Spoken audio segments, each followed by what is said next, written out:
All right, so today's topic is basically for the next 3 classes, we are going to shift from this bit of the class to looking more closely at this bit of the class. And basically the way you can think of the remainder of the semester is we're going to spend 3 classes looking at various ethical questions or topics. And then we're going to talk about how to write a paper on one of those topics. And it's basically going to be, we've talked about critical thinking, how to do it in general over the course of the semester. And the final project or the final thing on the semester will be to put all you've learned together into a paper that embodies what you've learned through critical thinking. And that paper will be directed about one of the 3 discussions we have talking about ethics or ethical issues over the course of the semester. So that's going to be the remainder of the semester. So no more weekly homeworks of the regular type. Everything from here on out is either just going to be talking about these 3 ethical units or discussing how to write a paper and then practicing writing theses and things like that. All right. So first off, this word. How many of you have seen this word before? And by this word, I mean ethics. All right, anybody else? For those of you who have seen it, what is ethics? Anyone know? When somebody talks about ethics, what do they mean? Or another way, Mike. Yeah, basically doing, the right thing. Right thing. Or on the flip side, unethical would be doing the wrong thing. Doing the right thing. Doing the wrong thing.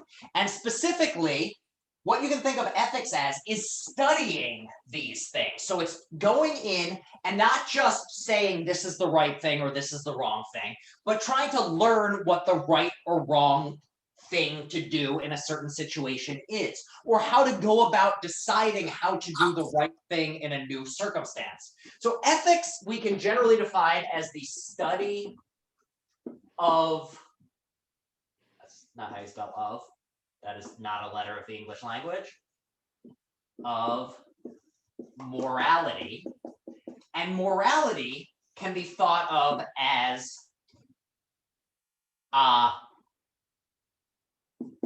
the right thing,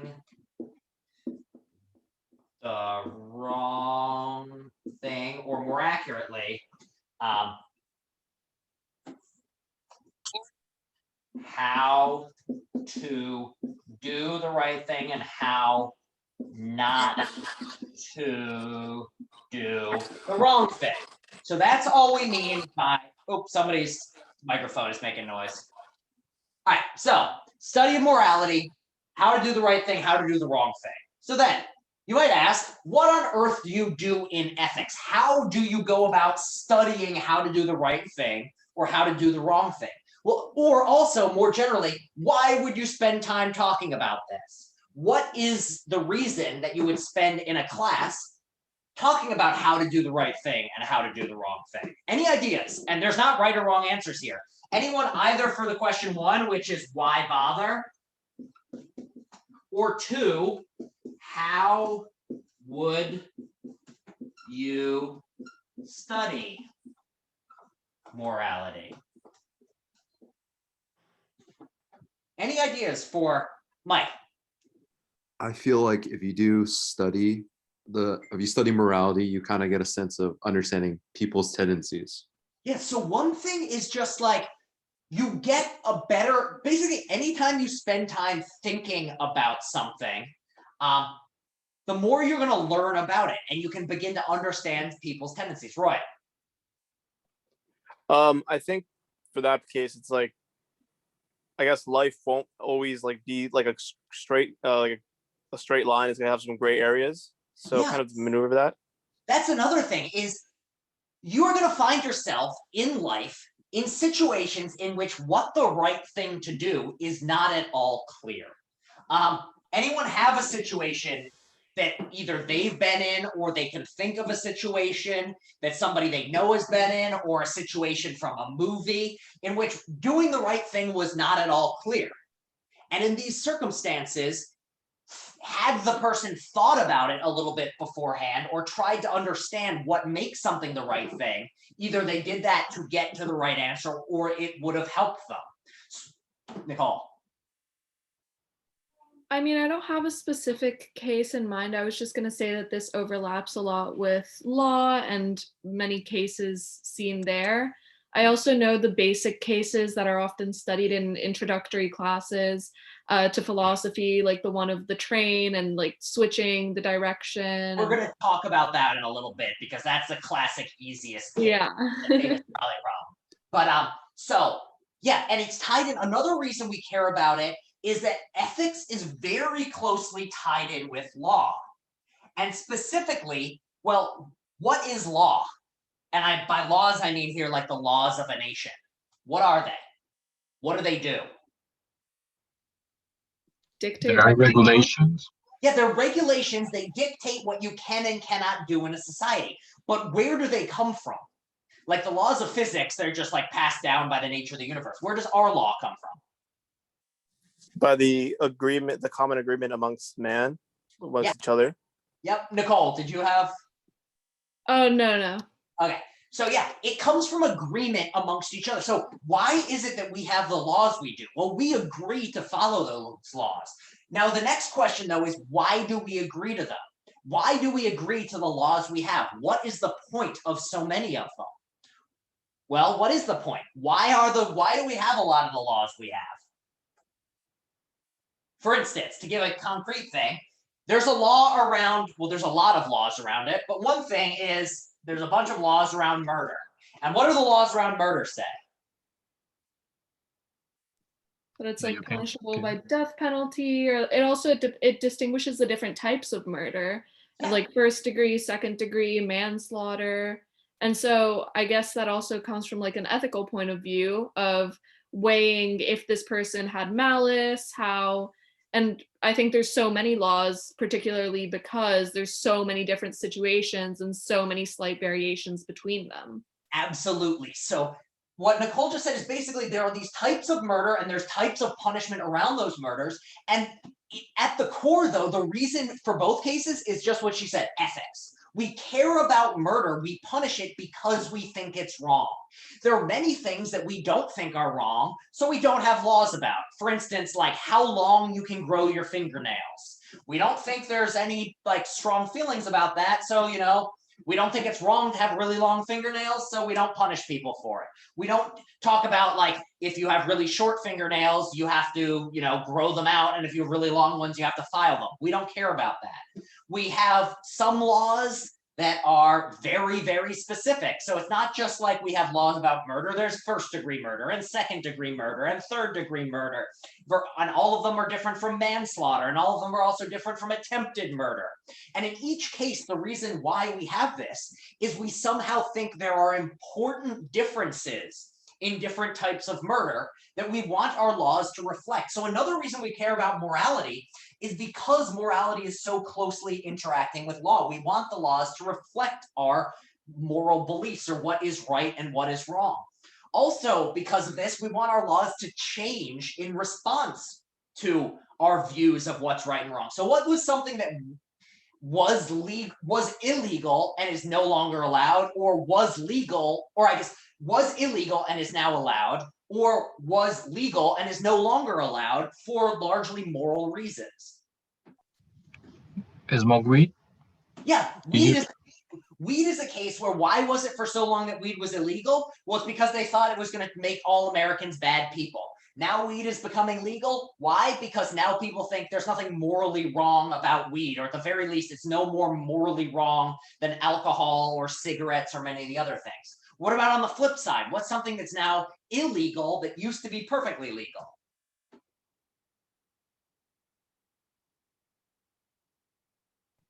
Wearing a mask? So wearing a mask, that's one. You used to not be allowed to go into stores with a mask on, and now it is perfectly acceptable and actually sometimes mandatory to put on a mask. And in both of these cases, the reason why is, well, ethically speaking, it's right to wear a mask because it protects people. It used to not be okay because stores were worried that you were robbing them. So this is one reason we care about morality. Why bother? Well, one reason to bother is so we can assess the law. Another reason is in your everyday life, you're going to need to, as Roy said, it's not always a straight line. There's gray areas. So sometimes if you've thought about what makes something right or wrong, then you can figure out how to do it better in another case. So that's the why bother bit. Now, how though would you go about studying what's right and wrong? How would you even do this? Anyone have any ideas? Either because they took an ethics class or read an ethics book, or just off the top of your head, how would you go about studying ethics?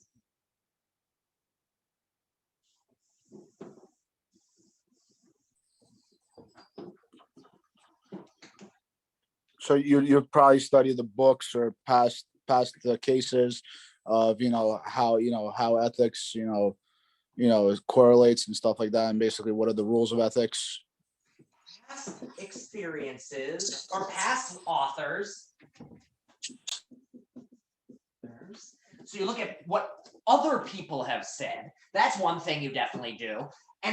But when you're reading these other people, why would you listen to them? Or what is it about what they say? How do you go about assessing whether what they're saying is true? So if somebody says, this is what makes something right, why should you listen or why should you not listen?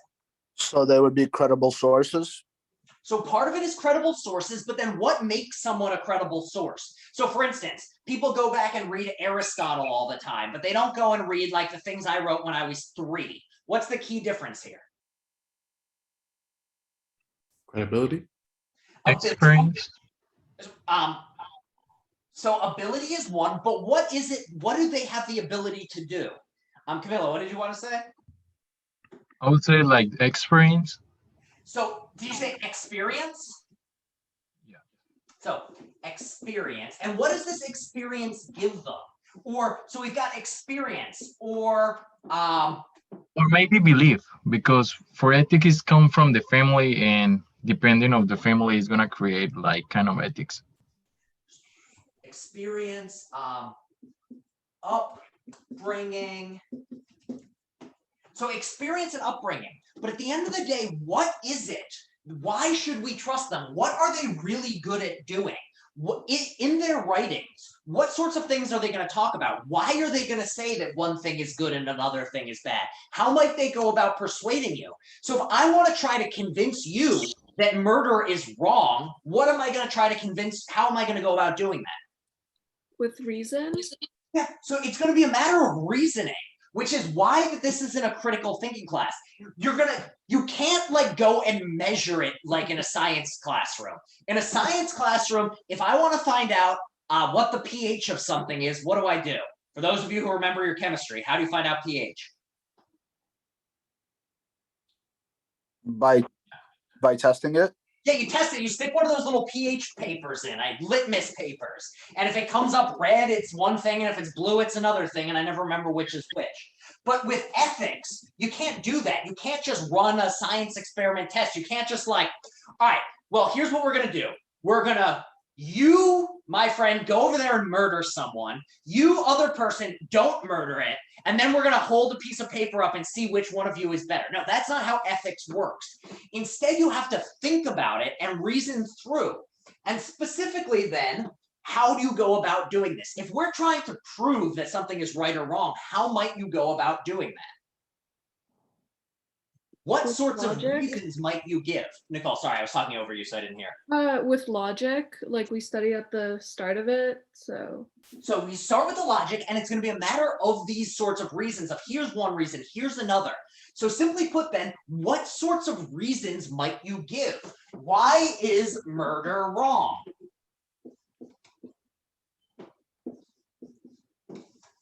What makes murder wrong? Or why is So basically the person dies, their life ends. Yeah. maybe you have, grieving family members. Pain, death. It devalues human life, and therefore anyone could do it. Of human life. So these are exactly the sorts of things. So when you're doing ethics, what you're basically doing is you're trying to find the reasons that we would say something is right or something is wrong. So, and then what you end up doing is you ask, why does this matter? Or what is it? So what is it about pain? Well, pain is just somehow intrinsically unpleasant. There's very few people who are like, I love to watch my family members suffer. Nobody's like that. There's rather, we all kind of recognize intrinsically there's something bad about pain. We also, a lot of us think like, there's something about me that is valuable. I'm a human being with a life. I have goals, I have desires. And one of the ways we go about finding, we then use this and we think, okay, so that's another reason it's wrong to murder. You're not valuing something which is somehow intrinsically valuable, or you're not treating someone with respect. So this is the way you begin in ethics, is you start off by looking at just almost, you start at common sense and you just think there are certain things we think are right, certain things we think are wrong. And then from there, you start to come up and try to come up with reasons why those things are judged right or wrong. And you try to, so it's a matter of, you start with the simple common sense sorts of things. And then from there, you try to think up, well, what are the reasons that these things are right or wrong? What makes it right or wrong? And why is it that this certain one is considered right, this other similar action is considered wrong? And what does that suggest about rightness and wrongness and doing the right thing? So exactly as Dale points out, murder. Well, we say murder is wrong because of this lack of value of human life and because it causes death. But shooting someone in the head, most of the time we call it murder, but if you do it in war, it's called doing your duty. So why is murder is wrong, but killing enemy combatant is okay? Because technically, you're defending yourself. So yeah, so when you're doing ethics, you start immediately doing these sorts of things. So Mike says killing enemy combatants is okay. Well, part of it is we have a general understanding of self-defense. For instance, if somebody comes after your child with a knife, and in the process of defending your child, you kill this person, we generally think that's an okay killing. So maybe the reason why we think killing enemy combatants is okay is because it's a more general understanding of self-defense. So maybe the difference is one of self-defense. Maybe another one is it is wrong, but it's outweighed by the good of protecting your nation or something like this. So this is generally how you go about doing ethics, is you start with these simple cases, and then you just start to ask, well, then why is this the case? Or what makes it the case? And then you start to go, well, if this is my reason, why doesn't it apply in this other case? Why is it that if murder is wrong, we seem to be okay with killing enemy combatants? Well, maybe it's okay to kill enemy combatants because of self-defense. And then you can start asking questions like, is self-defense always okay? Is every level of self-defense acceptable? Is it okay to kill tons of people for the ones you love? Is it okay to kill them painfully? These are all the sorts of questions that come up. So the way you just go about ethics is you start from what, almost like what your gut feelings are, and then you think about it using these sorts of reasoning and logical principles from earlier in the semester. And then from there, you come to a conclusion that you think is true or correct on the basis of the way you thought about it. So does this general way of how you go about ethics work? And when you look at things like past writers, and you look at people with experience, very often what they do is they give you sorts of cases like this to convince you that what they're saying is true, and then draw general principles from it. So you were all correct when you said things like what their upbringing was like matters. But generally, the way that they convince you that they had a good upbringing is by giving you a good reason that murdering someone is wrong, or give you a good reason to explain why, in certain circumstances, killing another person would be okay. So does all of this general stuff make sense? So we're all good on this just general way in which ethics happens. All right, give me 1 second because I just threw my pen top across the room. All right, I'm back. So here is generally what you do in ethics, is you go about doing this. So what I want to do now is go about doing some ethics and show, just generally speaking, what two of the major positions that people have argued for in ethics are, and the way in which they've gotten to this conclusion using what is now one of the most famous little ways of thinking that you might have heard of before, either if you watched The Good Place or if you've come across it in a logic class, the trolley problem, or in another class, it's the trolley problem. So how many people have heard of the trolley problem before? Yeah. Okay. All right, a few people have. For those of you who have heard of it, and if you want to describe, feel free to describe it while I draw up the trolley. Otherwise, I can start describing it when I'm done drawing my trolley. So basically you have two train tracks and you have a train coming and you can derail it one way or another. And on one track, you might have, like, let's say 3 people laying around, you know, 3 people tied down, like not laying around, but tied down. And on the other one, you have 1. And you can have the option of, you know, let the train keep going one way and hitting 3 people, or derailing it and hitting 1 person. Exactly. That's a really good description. I'm just going to do 5 because I don't feel like drawing up 30 people. But here's the general way it's considered. So basically, you can imagine exactly as Mike said, there's 5 people on one side of a train track, 1 person on another. This train is just chugging along, and the way the train is set up, if you don't do anything, you're standing here watching. If you do nothing, the train's gonna chugga, chugga, chugga, chugga, choo, choo, and run over 5 people. And if you, however, there happen to be standing next to a button, if you press this button, the train will change directions and just run over that 1 person. So this is the trolley problem. Do you press the button?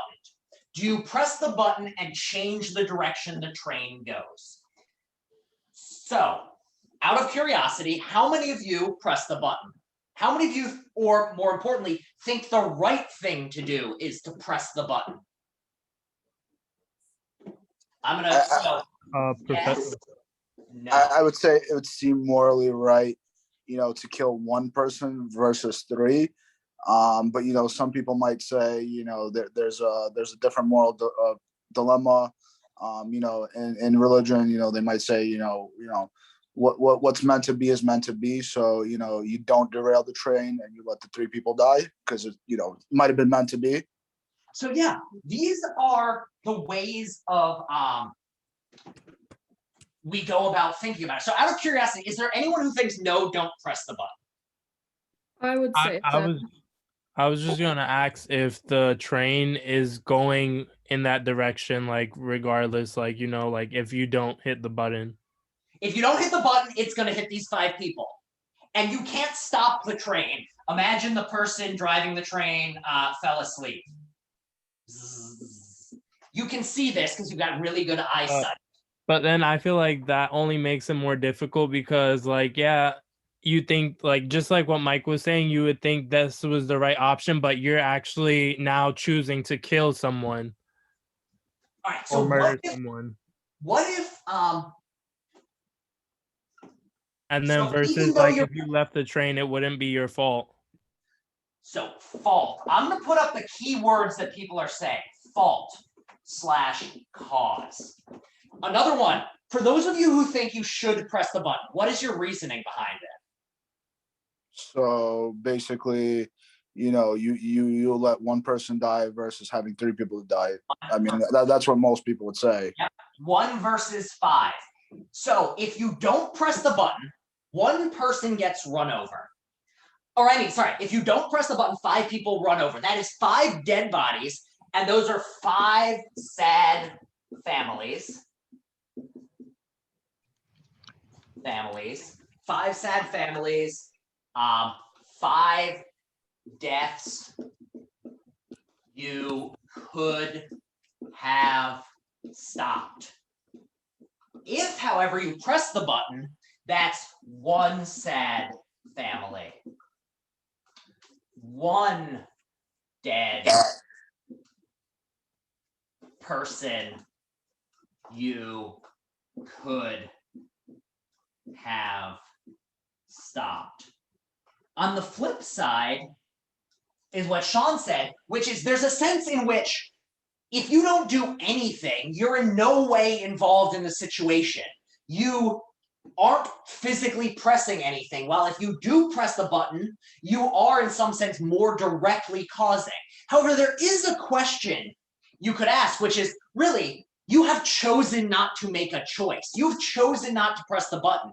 So in some sense, you are responsible for not saving this person's life. Like if you see a drought, like if you were there at the, if you were there at a beach and there was somebody, you were say there with your, or at a pool and you were there with a child, and your child falls in the pool and starts drowning. And somebody just stands there and goes, oh yes, there's a child drowning here. Oh yes, look at them drown. Oh yeah. Can you really say that the person who didn't save your child is like somehow they just chose not to allow themselves into the situation? They just let what would be? Or would you, as the parent of this child, be pissed off that they didn't just reach in and pull the kid out?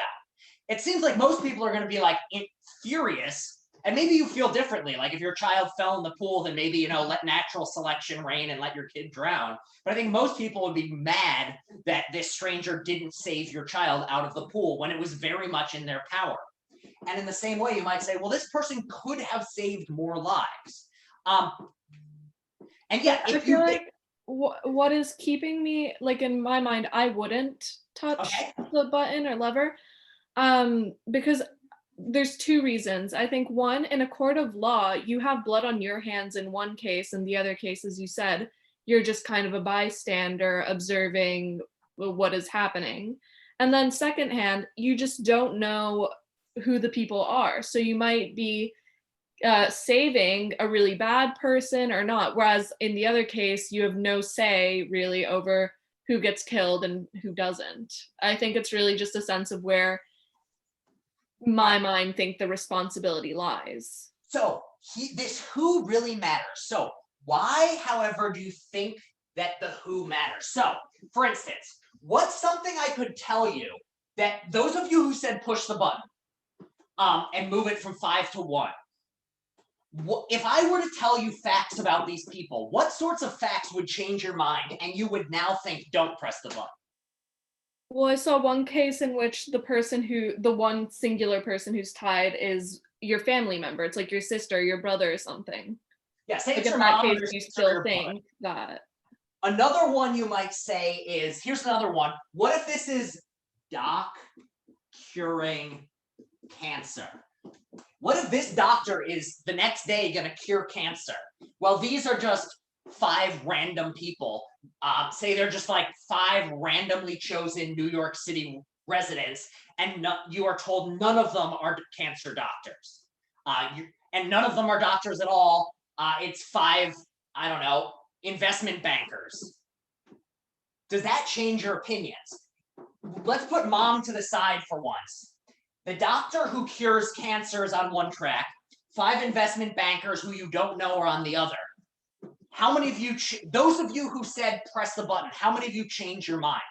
And you now say, no, we don't press it, save that cancer doctor. Why does your mind change? What is it in this case?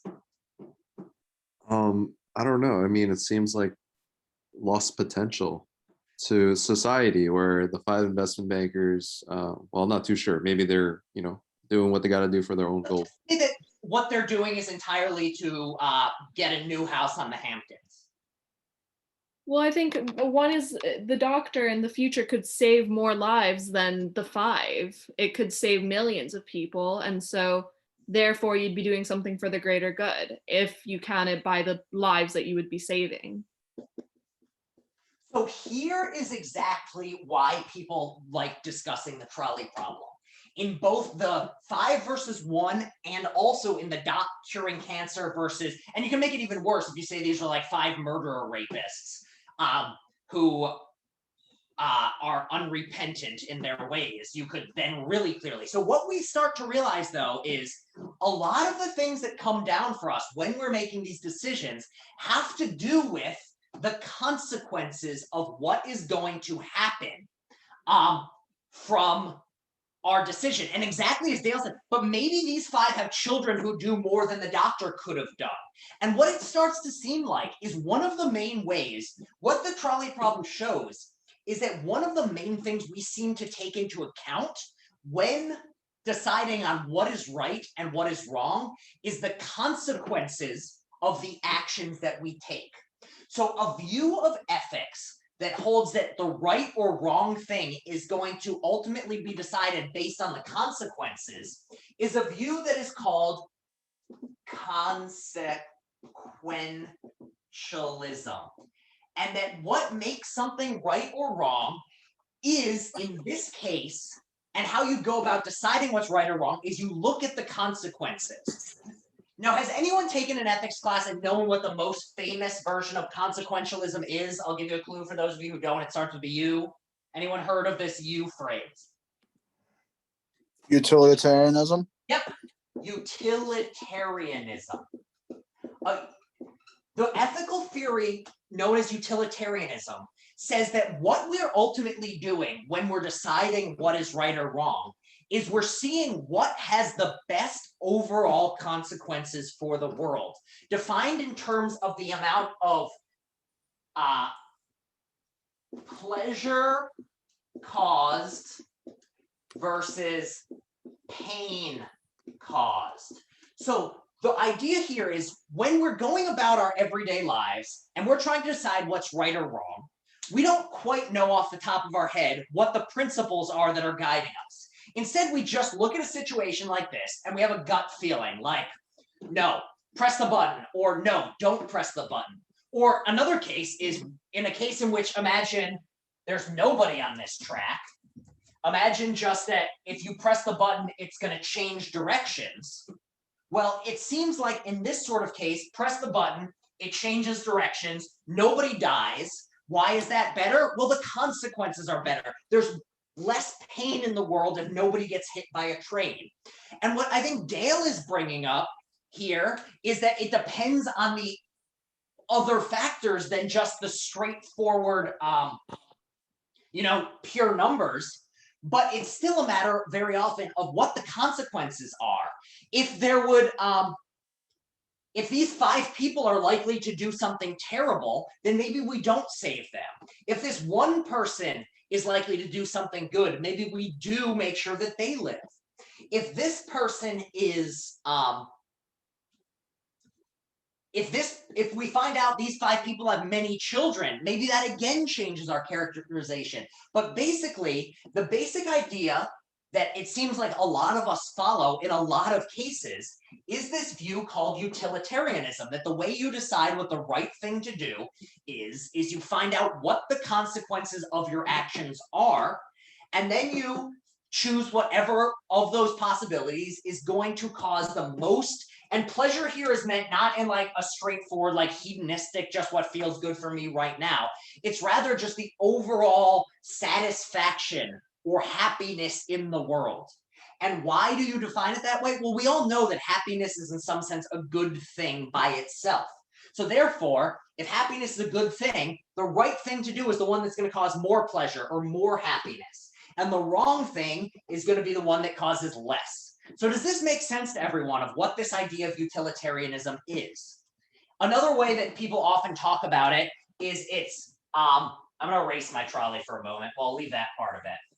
Another way that people often define utilitarianism is the greatest good for greatest number.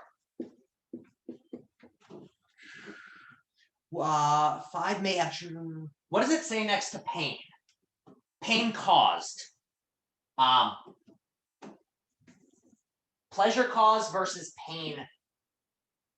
I cannot spell today. Caused. Or greatest good for greatest number. Or another phrase that is often associated with utilitarianism is the ends justify the means.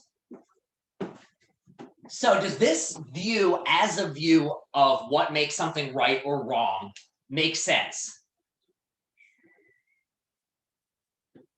And so one thing you might, so Dale said, I think our concept of morality and ethics is a culmination of human wisdom transcribed for many generations before us, usually in writings, poetry, the Bible, indirectly cultivating our perception before we're even born. So this is another view a person could have of what makes it the case that something is right or wrong is something having to do with our history.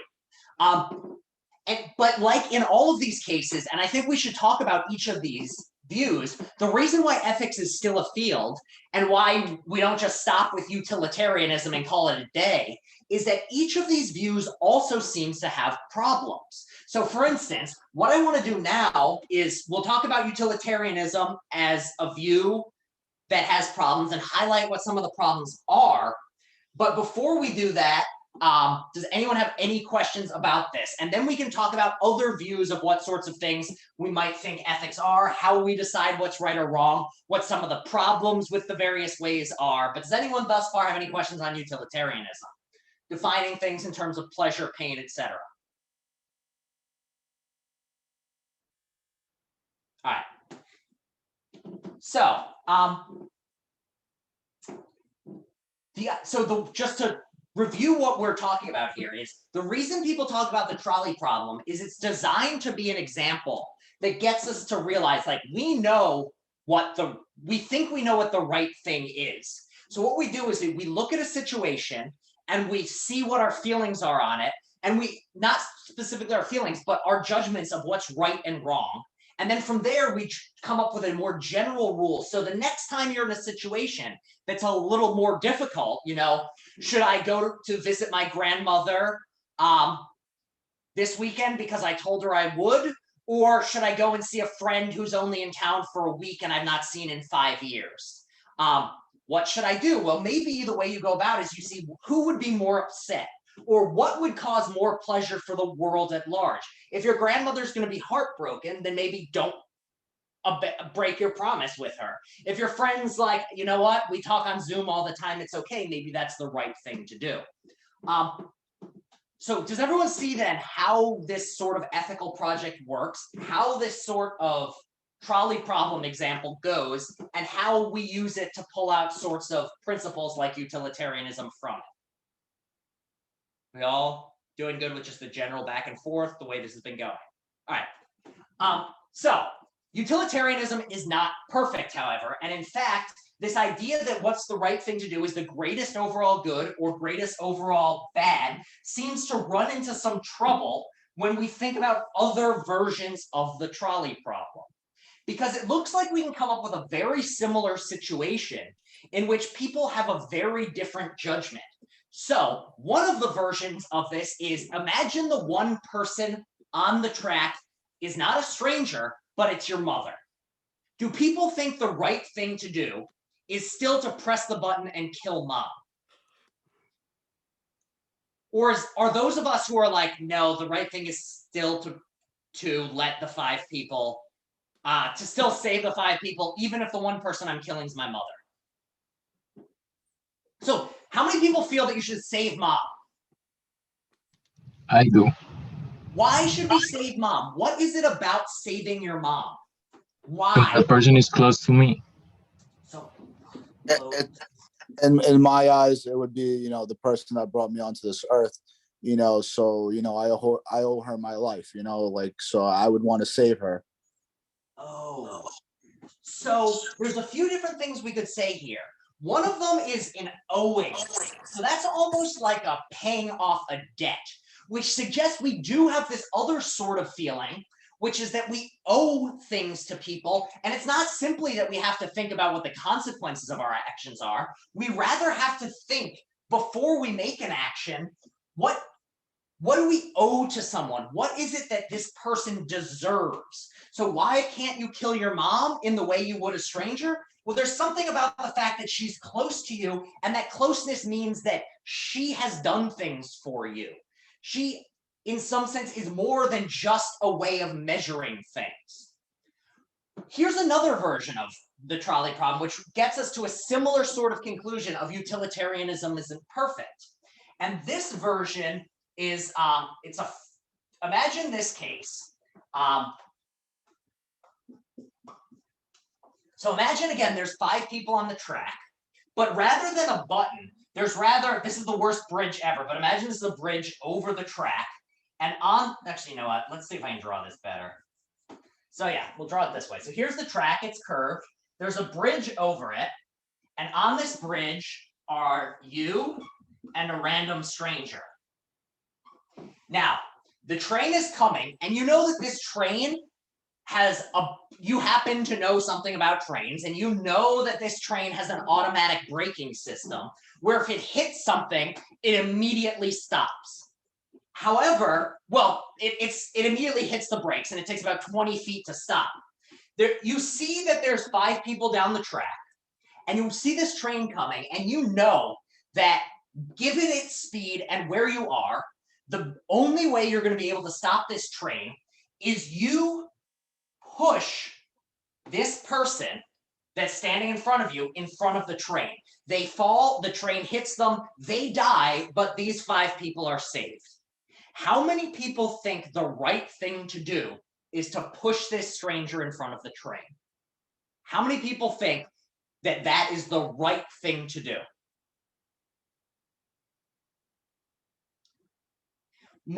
Just as interestingly, how many of you who before thought pressing the button was the right thing to do have now changed your minds in this case? Now think, don't kill the 1 to save the 5. How many people's views have changed? Anybody? Or those of you who are like, press the button now, just like push the stranger, who cares? Isn't it more of like when you're pushing a person, I understand like pushing the person to pushing the button is a direct cause to an outcome. So it's kind of not too sure. Those of us who are so at the very least, there's some difference going on in our head for most of us. What is the difference? Why do we care? What difference does it make?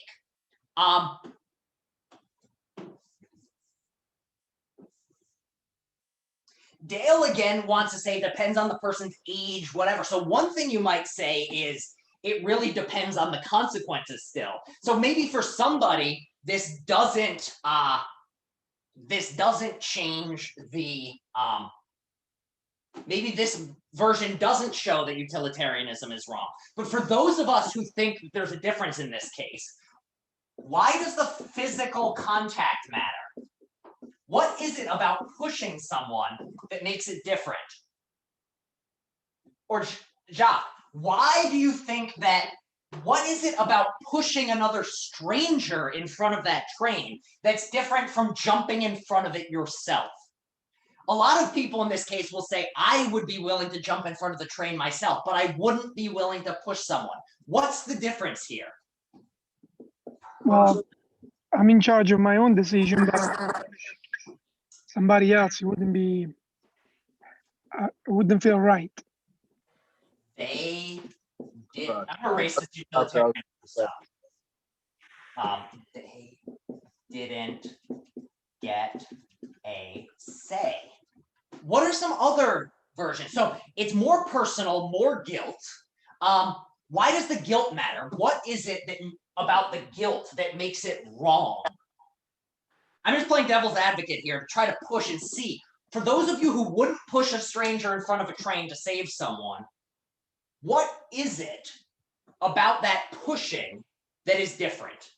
Like, is it just the fact that there's physical contact?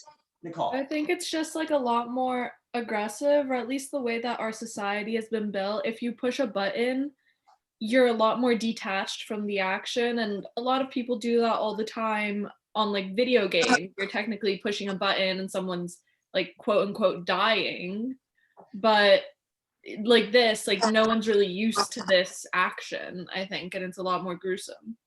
So there's a gruesomeness element. So there's two different questions that we can ask here. And this is an important thing to bring up in ethics whenever you're doing this. There's the why wouldn't versus why shouldn't. So in this case, it seems like in these sorts of cases, some of the reasons that we wouldn't do it, there seems to be a difference between why wouldn't we do it, why shouldn't we do it. For instance, the fact that I would feel more guilt might very well explain why I wouldn't do it. For instance, I would have a really hard time, even if like I knew that if I don't skin a puppy alive, a crazy terrorist group is going to blow up New York City, and 7 million people will die horribly in a nuclear disaster. I don't know if I would be able to skin a puppy alive. I just don't know if I have that in me. However, I do kind of feel that I should do it for that sort of case because the consequences are so bad if I fail to. So in these sorts of cases, ask yourself, with the physical contact case, is that a why wouldn't you do it, or is that why shouldn't you do it? And if it's a why shouldn't, what is the fact about pushing the person that makes it worse in some sense? What is it about the fact that I'm more detached in the button case that makes it more morally acceptable or ethically okay to push a button? Does anyone have any ideas as to what the difference is?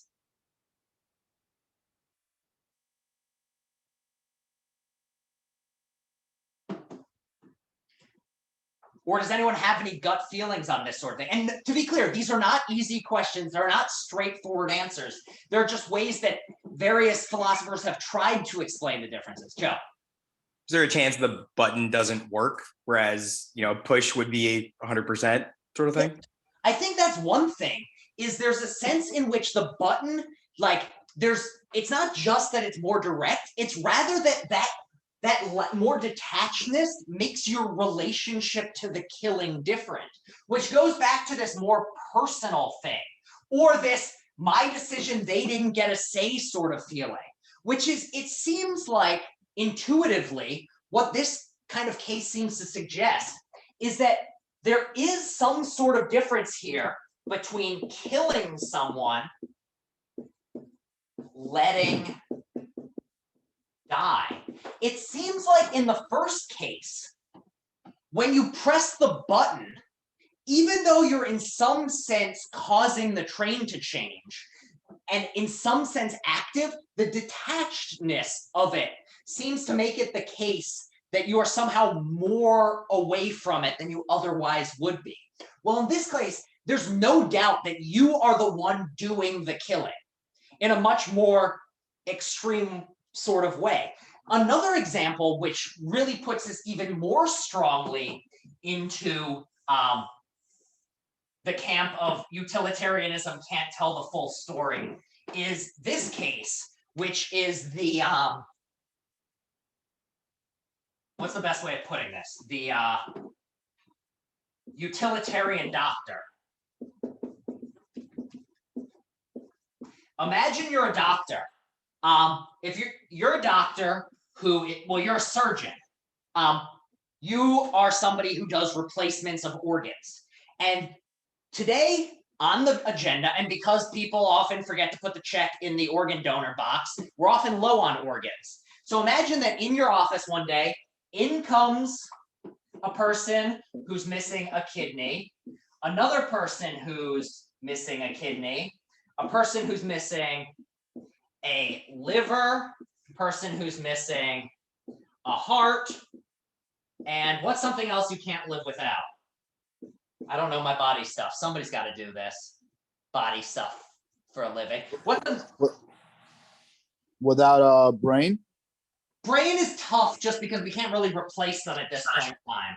Let's say lungs. So imagine you have both your lungs collapse. Does that make sense? Does this work? I don't know. I'm not a doctor. Anyway, you're a doctor, and into your heart comes a person who needs a kidney, somebody else who needs a kidney desperately, someone who needs a liver, someone who needs a heart, someone who needs lungs, and they need it today or they're going to die. Into your office comes somebody with a head cold. They've got the sniffles. They're unhappy because they have the sniffles. Now, according to utilitarianism, what should you do in this case? If the right thing to do is to cause the greatest good for the greatest number, what is the correct thing to do? Anyone have any guesses? If you're this surgeon, these people need organs, and this guy walks in with a head cold, what should you do according to a utilitarian? Take out the organs from the guy who walks in. Exactly. Give them to the Organ inmates. harvest. That, according to a utilitarian, is what you should do. You should harvest this person's organs. How many of you agree intuitively, in your gut, think the right thing to do here is harvest this person's organs? And how many of you on the flip side say that is not the right answer? The right thing to do is just cure this guy of his cold and let him go on his way. I think the second option. And on top of that too, did he give his permission for us to harvest his organs? And I think this is what most people, very few people say harvest the organs. Some people might say yes. And this is the interesting thing. Ethics is really hard because we have these different judgments. But I think most people don't want to say the correct thing to do is kill this person with a cold, steal all their organs, and put them in these strangers' bodies. And usually the reason why people give is it's a difference between, if you do nothing, these 5 people die. They happen to die. But if you take this person's organs, you are killing them. And so killing one person is worse than letting 5 people die. And generally speaking, the reason that people have these sorts of judgments, or one theory that has been given, has to do with this notion of decision making and the fact that this person didn't get to give their permission. And this goes back to something which came up before, which is this idea of valuing human life. And it seems like we have this sense that we have a duty not to cause harm.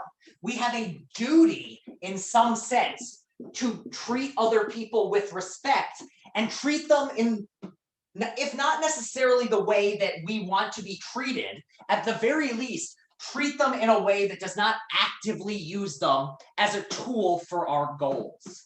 So this idea that the reason why it's wrong to kill one person to save 5 is, in some sense, you are treating this person simply as a tool for solving your own problems or solving these other people's problems. And by using them as a tool, you aren't showing them respect. You aren't taking their decisions into account.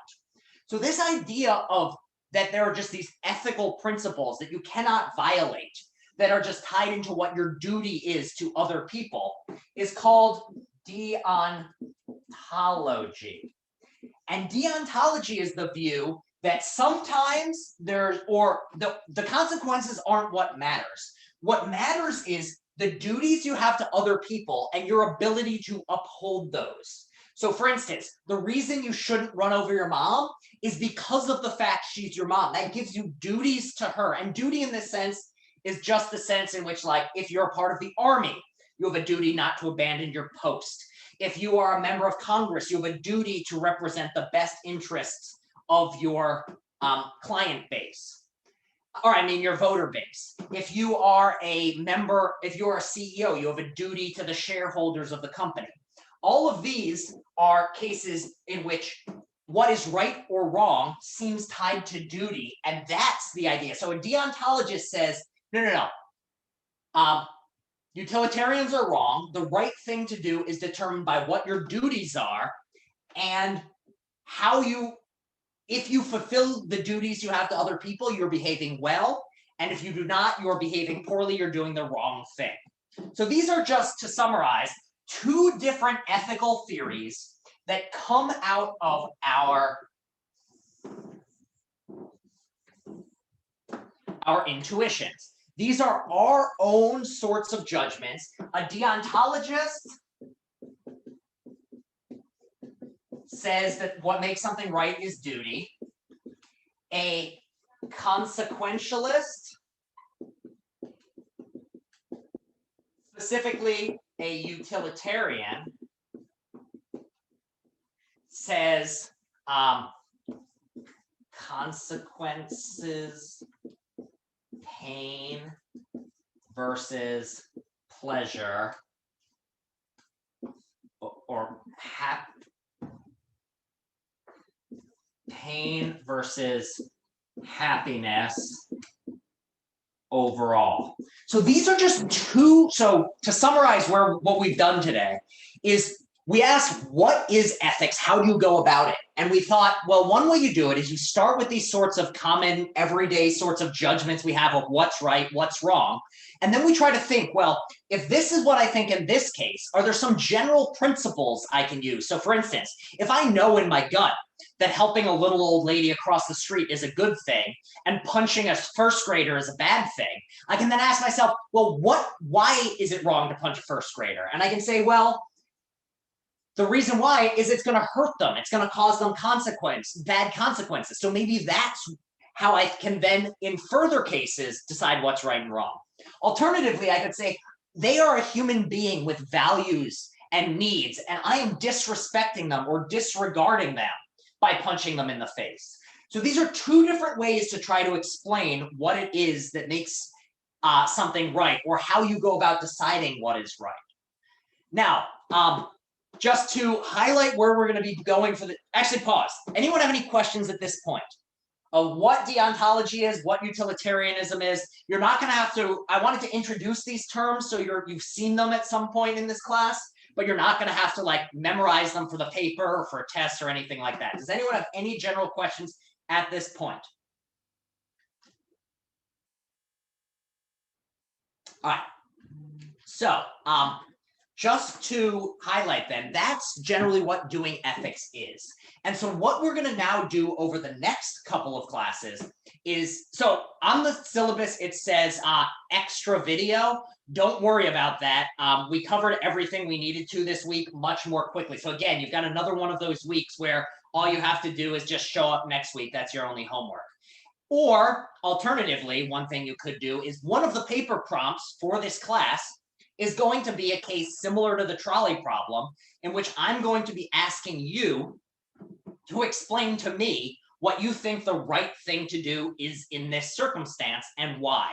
So if this sort of question really interests you, what are the circumstances in which you should or shouldn't do something in a case in which you've got a lot of people on one side and a slightly fewer number on the other side, what should you decide to do?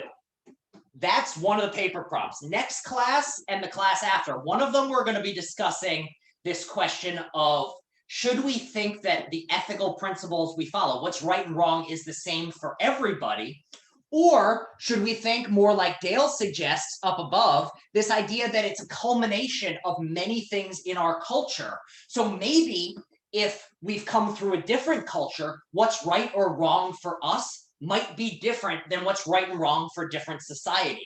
What are the positives of thinking this view? What are the negatives? These are things we'll be discussing in another one. And the final class, the final thing I want to talk about is more of an applied ethics question, which is going to be looking at a particular ethical question that comes up in modern times, in which we try to apply these more general sorts of principles to those sorts of a more concrete everyday sort of issue that comes up in everyday life. So anyone have any questions about what we covered today, what we're going to be talking about next time, how what we're talking about is going to tie in ultimately to the paper? Any questions at all? If not, we are done with everything that needed to be said today.